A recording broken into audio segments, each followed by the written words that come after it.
Put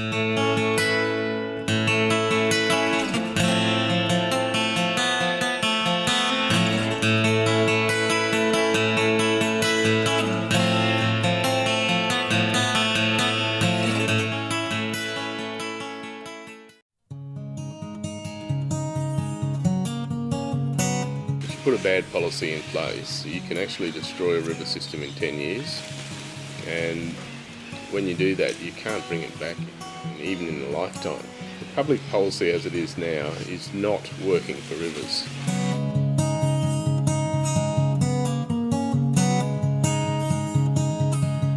Nimbah's used to be a sheep and cattle station, it's now a cattle station. Our block was drawn in a ballot back in 1915. I'm the third generation here, Fergus and Amelia are fourth. Karen and I run this as a cattle place, and the Lake Eyre Basin itself's amazing, and this is a pretty nice part of it to actually spend my life.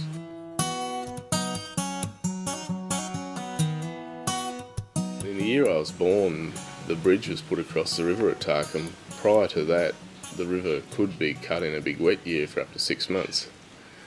But the bridge went in and that made a big difference. But even with that, back then it was dirt road almost the whole way, and there was 30 to 40 gates, so going to town wasn't quite as quick as it is now.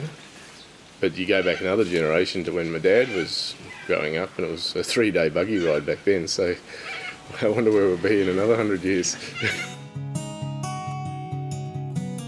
I've always been fascinated by natural history, and we had sheep and cattle here, and I used to be out with Dad and working all the time, so he's sort of just out immersed in the bush continually.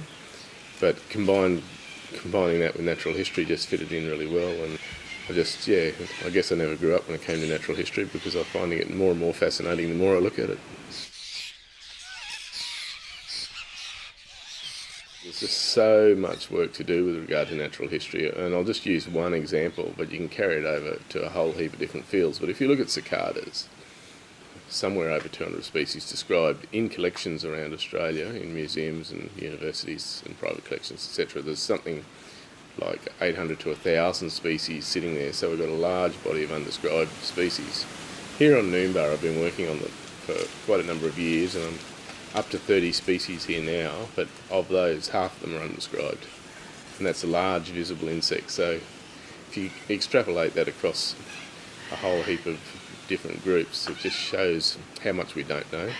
We talk about managing our environment, we don't even know what our environment is yet. So we had the proposals to put large cotton down around Windora, and the community really came together on that. And we formed different groups like Keeper Creek Catchment Committee and the Georgina Diamantina Catchment Committee and the Lake Eyre Basin Coordinating Group, and led to the Lake Eyre Basin Intergovernmental Agreement.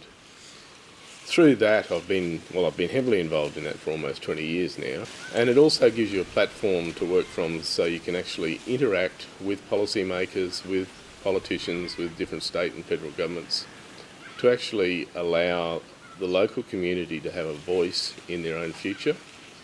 We do know how important it is. We do know how easy it is to lose it. I think we need to actually stand up and be counted and actually make sure we do leave it to the next generation. We can't say what's going to happen 100 years in the future, but we can certainly leave it for the next generation to enjoy the benefits that we have. When you get a boom, it goes from being dry and horrible and dusty to suddenly the whole country just springs to life, and you've got birds everywhere and insects by the millions, and just you suddenly go from nothing to this huge explosion.